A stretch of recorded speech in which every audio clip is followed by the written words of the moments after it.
Hey guys, what's going on? It is Chris here once again, looking ahead to today's slate for February the 6th. As normal, if you guys do go on to like the video, leave a like. I do appreciate that quite a bit. And also hit that sub button as well. We do NBA Fanduel lineup advice videos almost every single day for you. And about 34% of you guys are not subs. So, yeah, if you want to help me out, would appreciate it. Hit that sub button. And, it also helps you guys out as well since you guys get some NBA lineup advice almost every single day. So that is mostly it. As normal, if you guys want to get in on premium, all you need to do is hit us up on our Twitter. That is in the comment section below. Once you guys are there, just give us a follow if you can, and also message us to get in. Definitely would love to have you guys come join us.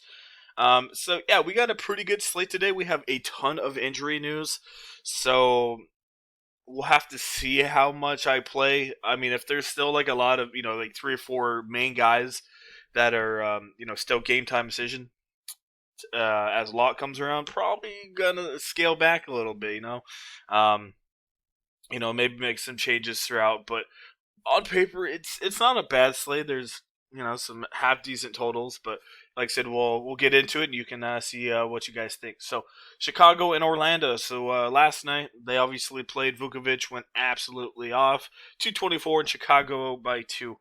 So once again, I'm expecting everybody to play. I'm expecting, Vukovic obviously to gain a lot of ownership in this one just because of how he did. Same as Cole Anthony. Both those guys are still in play for sure. You see here, Zach did all right last night. I mean, like I said, it's literally the same guys as last night you can look at here. Don't mind looking at Evan Fournier again. How did he do? He only had 26, but I don't mind putting him in there. Another guy to maybe look at since Markkanen's going to be out, Patrick Williams. His usage rate's looking a little better the last couple games, taking more shots than he did a little bit earlier in the season. So Patrick Williams could be worth a look. Don't think he's going to get you 37, but maybe a little bit of a cash game play here. Did Gafford play a little more minutes? No, he did not play more minutes after he left. Thaddeus did, but he's kind of get up to that point where he's a little much for me now. So he's still in play, but he's expensive for sure, but definitely worth a look. So literally the same guys as yesterday in this one. And moved on. Brooklyn and Philly, a 237 and Philly by 2. Man, that was crazy about what happened to Kevin Durant, huh? They said he wasn't going to, probably not going to play because of health protocol tracing. And then literally, in the end of the first and second quarter, like, hey, Kevin, you can come play. All right, go out there, ball a little bit, get back in the game because they were down by, 12 or 15 points. Came back in, and then in the third quarter, hey, Kevin Durant, you got to get out of here, man. you got some issues again. So obviously Kevin Durant was frustrated. We saw that on Twitter. So yeah, very interesting on how that all went down. Anyway, reports say that Brooklyn, everyone has it's good to go here. Everyone did travel to Philly besides Kevin Durant. We'll see how that goes. Maybe some testing. Hopefully not, but testing tomorrow. No, I guess not tomorrow. I guess today. Hopefully all the nets are all negative, so this one does play. But keep that in mind. This is an interesting one. Anyway, we do have Joel Embiid news as normal. He is questionable here, so that obviously impacts this game quite a bit. And Ben Simmons is probable. I think if Embiid is good to go, I think he's honestly a must-play on this slate. We have seen numerous times, and I keep telling you guys all the time, Brooklyn is literally one of the worst teams against centers. I mean, power forward center. We saw Siakam absolutely killed. He's like small forward, power forward. But, yeah, I mean, like I said, man, their defense is absolute trash. I mean, look at this. Like I said, this number right here is out of 150, right? So, literally, they are the worst that you possibly can be. So, yeah, they give up a ton of points, a ton of field goal percentage, a lot of rebounds. So, I mean, I literally think if this game stays competitive and Embiid plays, he can easily get you like 60 to 70 in this one. Definitely a smash spot for Joel Embiid. So, yeah, definitely one of my number one so far on the slate if he does play. If he doesn't play, I'd probably go Howard over Bradley. It seems like they like playing Howard, even if he comes off the bench. I'd probably go him. I know he hasn't played a ton of minutes, but usually when he's out, they do like to play him. Bradley kind of screwed a lot of people last time Howard was out. Only played 17 minutes, had 2, 4, and 2, so didn't really do a ton with it. But that's up to you guys. I just feel a little bit safer with Howard, even if he doesn't start. All right, on that Philly side, like I said, this should be a little bit faster paced game. Sorry, Philly side. My goodness, Brooklyn side. Um, Joe Harris comes into play here. He kind of stepped up yesterday with Kevin Durant kind of leaving, so I don't mind looking at him in a couple. Bruce Brown, you could look at him. Not a ton of upside, but give him a look. Uh, Irving was absolute trash. This guy was wow, like 7 turnovers, 15, 5 and 5. Um, yeah, whatever. Whatever floats his boat. You can look at him. It's up to you. Ben Simmons at 9K is worth a look. A little much for me though. Who else? Tobias is 7-9. He was a little underwhelming last time out, but you can still look at him here in a, like I said, in a outpaced game against a really bad Brooklyn defense. We literally saw what Toronto did last night, and I think that's mostly it. So Joel Embiid's the big one. You can give Harris and Simmons a look, but Embiid's the big boy that I am looking at in this one. I don't have a ton of that Brooklyn side though. Maybe Harden, but that's really it. And like I said, Joe Harris. All right, Toronto and Atlanta back to back. We have a 222 and Toronto by 6. So let's go look at the Atlanta defense. Overall, they're not that great as I've been telling you before. They're good against centers. And also, you don't have to 100%. Your research not is 100% dependent on DVP. Someone brought up yesterday, hey, there's been a couple guys that went off against, on paper, teams that were good against the position. This is just a reference. Like I said, you don't have to 100% rely on it. I just give you guys this to show you, kind of what we're looking at. I still do use this. Like I said, last night I used it for Kemba Walker against the Clippers. Overall, they're a really good defense, but they struggle against point guards, so we saw that. So just keep that in mind. There are going to be times where someone in a good spot on paper doesn't do great. Could be the pace of play, his foul trouble, and stuff like that, and also blowout. And also, there's going to be times where a good player that on paper is going up against a hard defense goes off. It just happens. But usually, this is what we use, and usually it works out. So definitely keep that in mind. All right, let's get back to it. So we're looking at the Atlanta defense here. Point guard, Lowry's a little much. You can look at him. I don't think he's going to go off tonight. I just don't think this game's going to play that fast. Obviously, if Thaddeus, my goodness, Trae Young's out, that hurts these guys quite a bit. I don't have a ton of Atlanta side in this one. Maybe look at Collins. Even Herder's game time says, yeah, man. Atlanta does not have a ton. I guess he'll be a little bit chalky here, like he was last time out. Didn't really do a lot. Had steals that bailed him out, but that was basically it. So I don't have a ton. Fred VanVleet, yeah, that was awesome last night as well. So like I said, Fred and Siakam are worth a look in this one, and I'm not gonna pick him, but Boucher, man, he came out of nowhere last night and scored pretty dang good. So that was definitely a shocker. So not a ton from this one. Like I said, watch that Trae Young news. Moving on, we have Milwaukee and Cleveland, 226 in Milwaukee by 10. So these guys, once again, they also played last night, both these teams. It was pretty competitive until the fourth quarter, 123-105. Like I said, Cleveland was keeping up with these dudes for the most part, so until that fourth hit.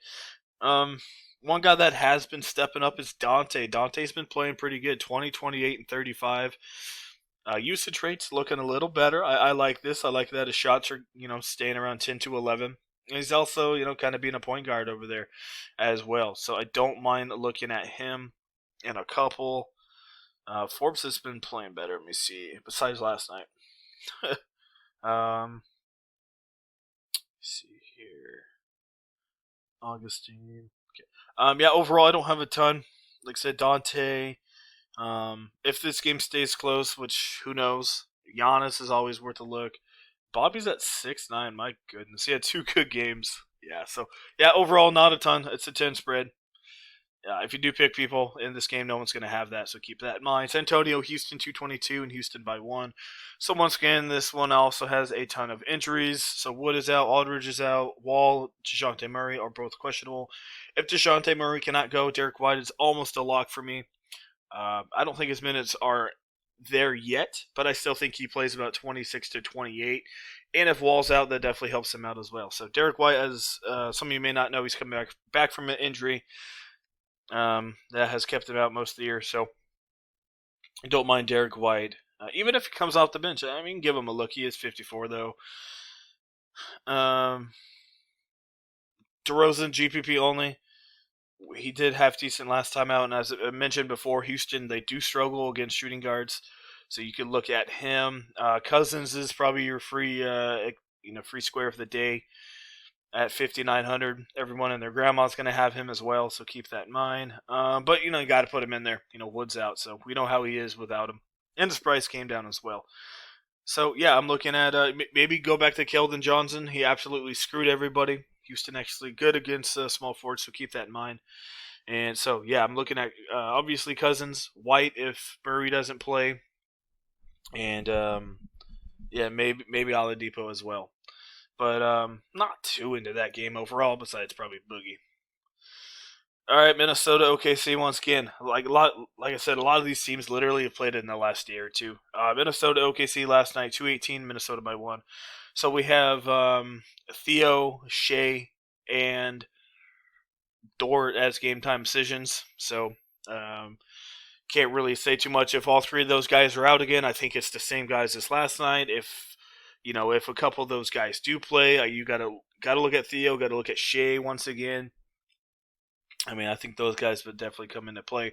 So that's basically it on the OKC side. Like I said, Roby, Al Horford, Basley, Diallo, all those guys are in play.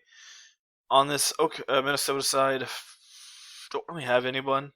Towns is game time decision, so if he doesn't play, once again, he's coming back. Trying to get his conditioning back. Maybe Naz Reid, but overall, nothing too crazy on that Minnesota side. So keep an eye on OKC. Golden State, Dallas, once again. Rematch of a couple days ago, 231 Dallas by 4. So this game was looking like it was going to be crazy, and then Golden State absolutely just destroyed these dudes in the second half. Yeah, so this was a really competitive game for the most part, especially in that first half.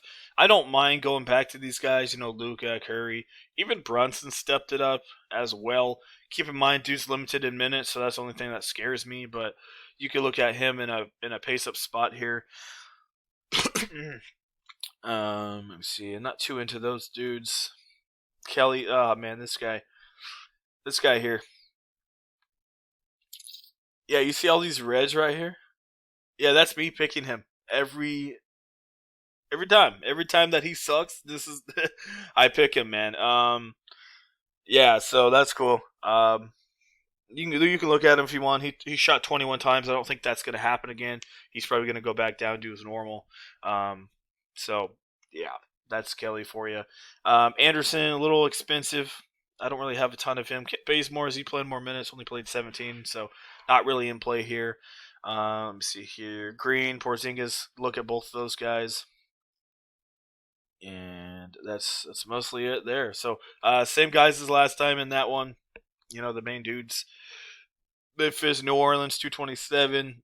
So it looks like Memphis really is not going to play their starters normal minutes, it looks like.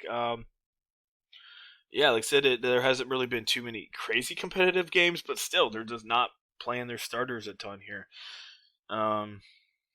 So that's what's going on there. Val's going to be back, but definitely expect him to be on a minute restriction. He hasn't played in like 3 weeks. So he's not going to, I don't think he should be playing a ton in this one. Adams is worth a look. Zion, let me go look at Memphis defense here. See how they have been doing. Overall, not bad. Struggle against power forwards, so you can, like I said, look at Zion. But yeah, I think this is kind of like a meh game, right? Like I think everyone's probably going to hit value or right under value. I don't see anyone going crazy off in this game, so I don't have a ton. I guess the only one I would really pick is Zion at 8-6. But overall, I think this is kind of like I said, just a kind of game. If Clark's out, Tillman I think still plays normal minutes. So yeah, they're just like I said, man. Memphis is just playing everybody and their grandma, about the same amount of minutes. So it's not a ton of upside for these guys. All right, moving on. Detroit and LA, we have a 217 and Lakers by 13. Yeah, I don't even know where to go in this one. If anybody, maybe some of the bench players. If this one's an absolute, you know, 30, 40 point, lead, Horton Tucker, maybe. He went off last time with 34, but he might get some garbage time. Not sure if Rose is going to play. Let me see here. He was out last night, so he should play in this one, but he hasn't played for a couple days. Griffin, usually he should be out, but he's kind of trash. So yeah, I don't really have anyone. I guess DeLon Wright could be worth a look at, like 2% ownership, and that's honestly really it. Don't really have anyone else. Maybe Plumlee, but that's it. So as you can see, it's kind of an iffy slate. Like I said, there's some good spots, but there's so many injuries out there that I'm not sure if we get a ton of news before lock. So let me see what we can do here.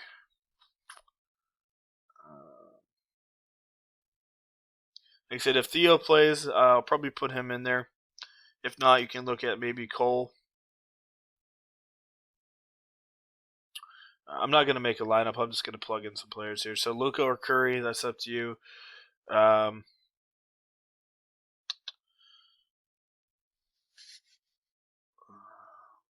see here. Norman Powell could definitely still be worth a look. If all those guys are out, got to look at Diallo once again. Kevin Herter could be worth a look. Not a ton of value as of now, as you guys can probably see. All right, they did not put that in there. Where is he? There he is, Diallo. All right, small forward. Not that great either. Like I said, you can look at Tobias for sure.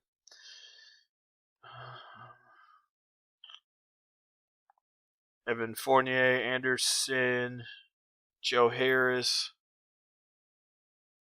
Kind of what we're looking at in that area. Power forwards. Not the greatest either. Look at Porzingis. Green. I'd probably take Green over Basley. Yeah, that's really it. Patrick Williams may be worth a look.